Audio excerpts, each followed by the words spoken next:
नमस्कार, आप देख रहे हैं न्यूज़ है। मैं हूं आपके साथ काजल चौधरी। सुबह का समय था और पटना की गलियों में हलचल अपने चरम पर। उपेंद्र कुशवाहा अपने घर से बाहर निकले, चेहरे पर गहरी चिंता और होठों पर एक ही वाक्य कि इस वक्त एनडीए में कुछ ठीक नहीं। ये बयान बिहार की राजनीति में भूचाल मचाने के लिए पर्याप्त। पत्रकारों ने उन्हें चारों ओर से घेर रखा था और सवालों की बौछार शुरू हो गई, लेकिन कुशवाहा ने बस यही कहा।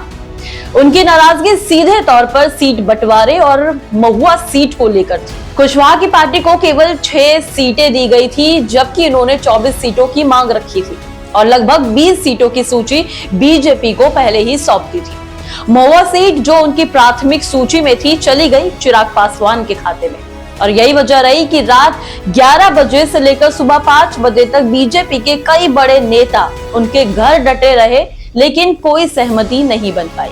अब कुशवाहा दिल्ली रवाना हो गए हैं, जहां उनकी केंद्रीय गृह मंत्री अमित शाह से मुलाकात तय मानी जा रही है और कहा जा रहा है कि इस मुलाकात के बाद ही उनका अगला कदम स्पष्ट होगा। एनडीए के भीतर की खींचतान अब पहले जैसी नहीं रही। जेडीयू की भूमिका कम होती दिख रही है, लोजपा की ताकत बढ़ रही है और बीजेपी गठबंधन में अपना नियंत्रण बनाए रखने की कोशिश में है। छोटे सहयोगी दल अपनी पहचान और सीटों के हिस्से के लिए लगातार संघर्ष कर रहे हैं। कुशवाहा की नाराजगी सिर्फ सीटों का मामला नहीं, बल्कि ये गठबंधन के भीतर सत्ता और शक्ति संतुलन का संकेत भी है। राजनीतिक विशेषज्ञ इसे स्पष्ट संकेत मान रहे हैं कि बिहार की राजनीति अब बेहद संवेदनशील और अस्थिर मोड पर है। 2025 के बिहार चुनाव को देखते हुए गठबंधन में हर दल की अपनी राजनीति और महत्वाकांक्षा साफ दिखाई दे रही है। सूत्रों के हवाले से पता चला है कि कुशवाहा और उनकी पार्टी नाराज चल रही है, क्योंकि महुआ सीट और अन्य कई सीटों में उनका दावा ठुकराया गया है। वहीं चिराग पासवान और लोजपा की स्थिति मजबूत दिख रही है और उनके नाराज होने की संभावना थोड़ी कम है। जेडीयू और बीजेपी के बीच भी टकराव की कई खबरें हैं, क्योंकि बीजेपी छोटी पार्टियों को खुश करने में लग गई है और जिससे जेडीयू के नेता असंतुष्ट हैं। इस असंतोष की स्थिति में कोई भी दल किसी दूसरे का काम बिगाड़ सकता है, गठबंधन में सियासी नुकसान पहुंच सकता है या फिर चुनाव प्रचार को प्रभावित भी कर सकता है। इस राजनीतिक उठापटक के बीच बिहार की जनता के असली मुद्दे लगातार अनदेखे रह गए हैं। लोग रोजमर्रा की जिंदगी में बिजली और पानी की कमी, टूटी सड़कें, सरकारी स्कूलों और अस्पतालों की बदहाल स्थिति, बेरोजगारी और किसानों की समस्या से जूझ रहे हैं। ग्रामीण इलाकों में किसान लगातार शिकायत कर रहे हैं और उनकी फसल के लिए पर्याप्त मदद उनको नहीं मिल रही। सड़कें टूटी हैं। सरकारी योजनाओं का हाल तो बिल्कुल खराब है। सरकारी योजनाओं का लाभ गरीब तक नहीं पहुंच पा रहा है और शहरों में भी लोग बढ़ते ट्रैफिक, जल भराव और कचरे की समस्या से परेशान है।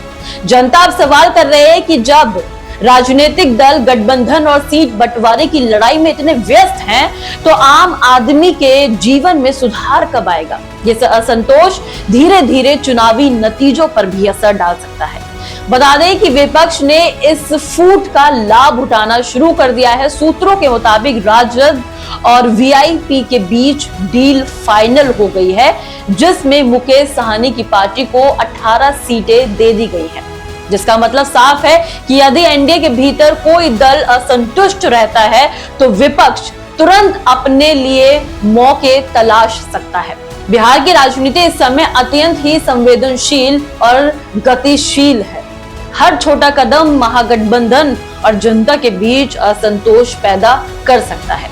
कुशवाहा की दिल्ली यात्रा, अमित शाह से उनकी मुलाकात और गठबंधन में संभावित फेरबदल अगले हफ्तों में बिहार चुनाव की तस्वीर बदल देगा। अगर कुशवाहा एनडीए से अलग होते हैं तो विपक्ष को बड़ा लाभ मिलेगा। वहीं अगर सुलह हो जाती है तो एनडीए की स्थिति थोड़ी मजबूत दिखाई देगी। लेकिन एक बात तो स्पष्ट है कि जनता के असली मुद्दे सड़कें, स्वास्थ्य, शिक्षा, पानी, बिजली और बेरोजगारी अभी भी अनसुलझे हैं। राजनीतिक बयानबाजी और गठबंधन के खेमे में आम आदमी अक्सर नजरअंदाज कर दिए जाते हैं। सीट बंटवारा गठबंधन की राजनीति, नेताओं की महत्वाकांक्षा और जनता के अनसुलझे मुद्दे मिलकर तय करेंगे कि 2025 में बिहार की सत्ता किसके हाथ में होगी। बिहार की राजनीति में हर कदम महत्वपूर्ण है, लेकिन जनता के जीवन की बुनियादी समस्याओं को हल करना ही सबसे बड़ा और जरूरी चुनावी मुद्दा बना हुआ है।